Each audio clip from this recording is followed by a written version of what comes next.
Capítulo 19. Ruptura de la cápsula posterior. La ruptura de la cápsula posterior puede ocurrir en cualquier paso del proceso de cirugía después de la hidrodisección. La profundización repentina de la cámara anterior, hipotonía y la difícil manipulación con el contenido del cristalino son sin duda síntomas de rotura. El cirujano debe detenerse inmediatamente. Los siguientes pasos de la cirugía deben elegirse según la situación, la opinión del cirujano, su experiencia y capacidad para resolver las complicaciones. Una de las causas de la rotura de cápsula posterior es la catarata polar posterior y el síndrome de bloqueo capsular intraoperatorio. A continuación vamos a mencionar algunos casos y dar la solución de la complicación. En este caso se nos menciona una ruptura de la cápsula posterior durante la facomulsificación y al comienzo pues tenemos un núcleo duro. Un cirujano menos experimentado puede causar una rotura periférica de la parte de la cápsula posterior opuesta a la incisión con el movimiento rápido de la punta de faco en la superficie del núcleo hasta la periferia del cristalino y luego deteniéndolo detrás de la cápsula posterior.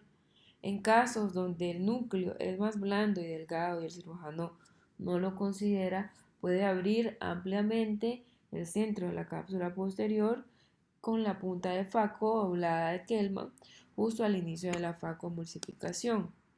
La solución a este caso es que en un núcleo grande, duro, que no está dividido en absoluto, solo un poco, y el campo de operación no es suficientemente claro, y el sitio de la ruptura y su extensión son difíciles de establecer, la solución más segura es convertir esta cirugía de facomulsificación a extracapsular.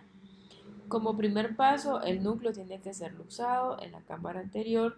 Utilizamos el material de viscoelástico cohesivo y se realiza la viscoexpresión, introduciendo la cánula lo más posible hacia la periferia e inyectar repentinamente pequeñas cantidades de viscoelástico hasta que aparezca el ecuador de la lente en el borde de la cápsula rexis. A partir de entonces terminamos fácilmente la luxación del núcleo hacia la cápsula anterior delante del iris. Luego el núcleo se extrae de la cámara anterior a través de la incisión esclerocorneal en el túnel y la condición previa necesaria para la viscoexpresión es que el diámetro de la cápsula rexis sea ligeramente menor que el diámetro del núcleo cristalino. En el caso contrario, el cirujano tiene que ampliar la cápsula rexis, ya sea cortando la cápsula anterior de forma oblicua y continuando con una cápsula rexis circular continua o simplemente corta el borde de la cápsula rexis con unas tijeras radiales en uno o dos lugares.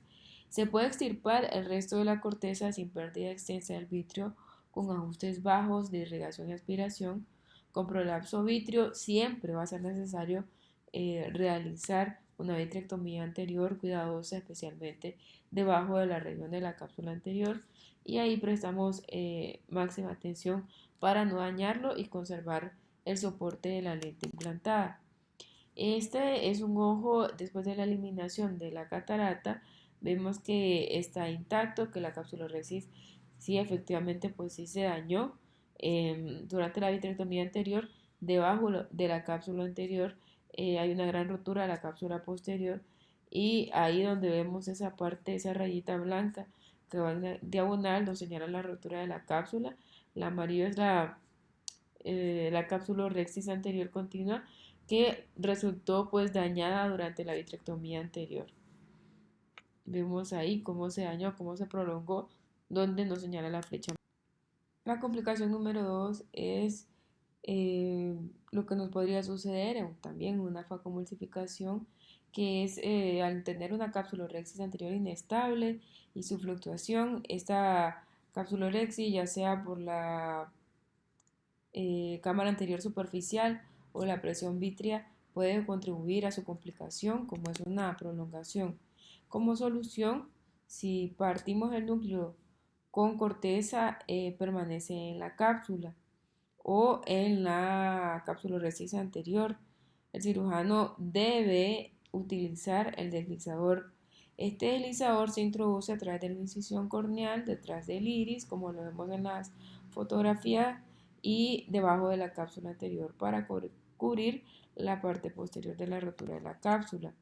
Por encima del deslizamiento es posible continuar para eliminar el resto del núcleo con la punta de Faco y así realizar aspiración de la corteza. O sea, entonces ya vamos a tener ese soporte para proteger nuestra cápsula posterior. Siempre vamos a usar ajustes bajos de la máquina de Faco antes de la eliminación del deslizamiento fuera del ojo. El visco debe aplicarse suavemente a la cámara anterior para prevenir el prolapso del vítreo y la caída no deseada del núcleo y la corteza hacia el espacio vítreo. Se debe realizar una vitrectomía anterior cuidadosa. Si hay prolapso vítreo muy limitado, podemos cubrir el área con Viscod, condroitina sódica, sulfato y el oronato de sodio, y luego aspirar con la cánula. Utilizamos irrigación aspiración bimanual para eliminar parte del material cortical atrapado entre la parte anterior y posterior. Esta ruptura de la cápsula anterior puede ocurrir en cualquier momento de la irrigación aspiración. Si no hay un prolapso vítreo, el acabado de la parte posterior de la cápsula Repsi debe tratar la rotura y la lío puede implantarse en la bolsa. Acá en la foto tenemos una apertura de la cápsula posterior tras la irrigación aspiración. Aquí tenemos que tener muchísimo cuidado con la irrigación del visco porque el fluido de irrigación, pues acá no habrá membrana vítrea anterior al final, y si hay prolapso vítreo, pues la rotura puede extenderse fácilmente hacia la periferia y luego es necesaria la vitrectomía anterior. Si la cápsula anterior está intacta y la cápsula rexis anterior no está dañada, es posible realizar la técnica de implantación de sándwich utilizando la LIF, en la que los ápticos se encuentran en el surco ciliar y la óptica está enclavada detrás de la cápsula rexis. Y esto pues es todo por el capítulo 19.